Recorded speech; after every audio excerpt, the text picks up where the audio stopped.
I want you, the American public, to hear directly from me what the tobacco industry is doing to take responsibility for this very serious problem. Effective immediately, we are issuing a cigarette recall.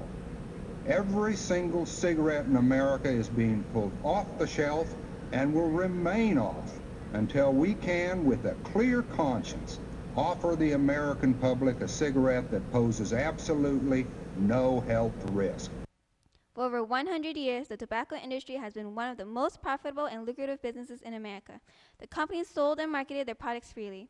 By 1990s, the 7 major U.S. tobacco companies, Philip Morris, R.J. Reynolds, Brown & Williamson, U.S. Tobacco, American Tobacco, Liggett, and Lorillard, have combined revenues of approximately over $57 billion. However, their deadly products are responsible for over 400,000 deaths each year. From the 1900s forward, smoking grew in popularity. In 1926, Chesterfield created advertisements aimed at women. Other tobacco companies followed Chesterfield's lead. They devised ways to lure more women into smoking.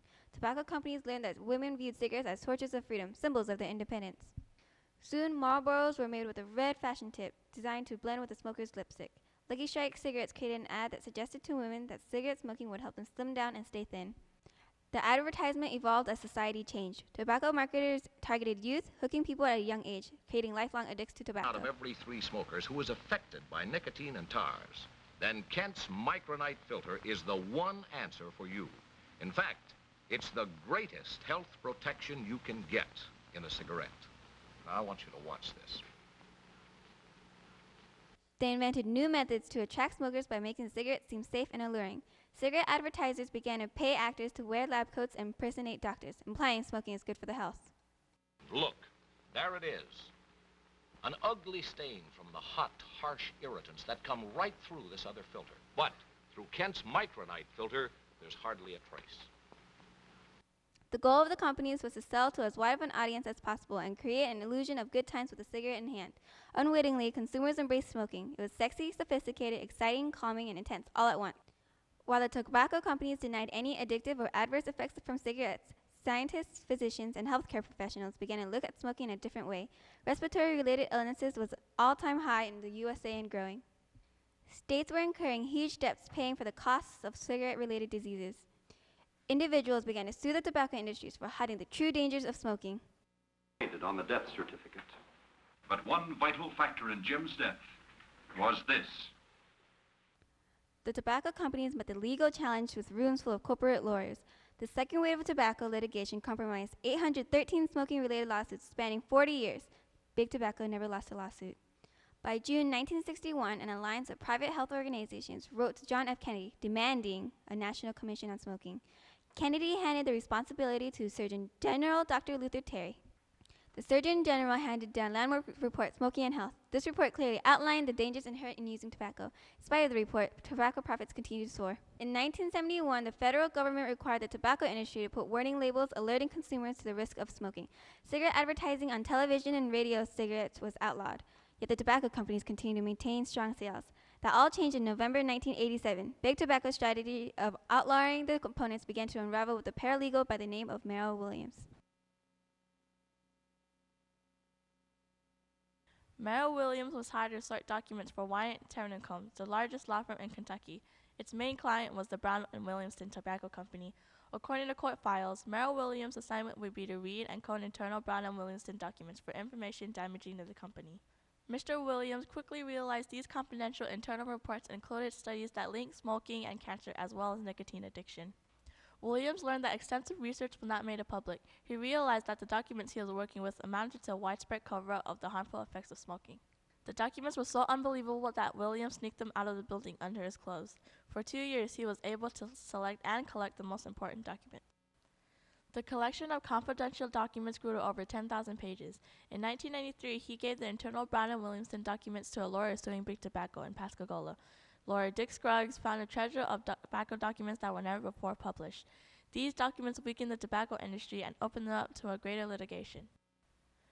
Mississippi Attorney General Michael Moore, in conjunction with attorney generals from Minnesota, Florida, and West Virginia, hatched a plan to sue tobacco companies for unjust enrichment, expenses that the states incurred caring for people with respiratory-related illnesses. Soon after the Medicaid suit was filed, other states decided to follow, and soon after, 46 states had filed similar suits against Big Tobacco. However, they would need more than Merrill Williams documents to defeat Big Tobacco. They needed more high-level inside information. They found Vice President of Research and Development for Brown & Williamson, Jeffrey Wygant. In what proved to be the beginning of the end for big tobacco companies, the highest level defector industry was coming forward. Dr. Jeffrey Wygant was hired at Brown & Williamson in 1993. He was interested in public health. He argued with his boss, Thomas Sandifer, on 2 issues. In a recent phone interview with Dr. Jeffrey Wygant, he said, "We presented this opportunity or this technical challenge. And when I joined the company, I pooled the resources and started making progress to making a safer cigarette that would take carbon monoxide out, take other poisons out like nail polish remover, formaldehyde, and heat it rather than burn it. As soon as I became successful and then you have a safer cigarette, it poses enormous problems to the company and the industry, because now once you have a safer product, it means that everything else that they have been telling has been safe all along is now unsafe."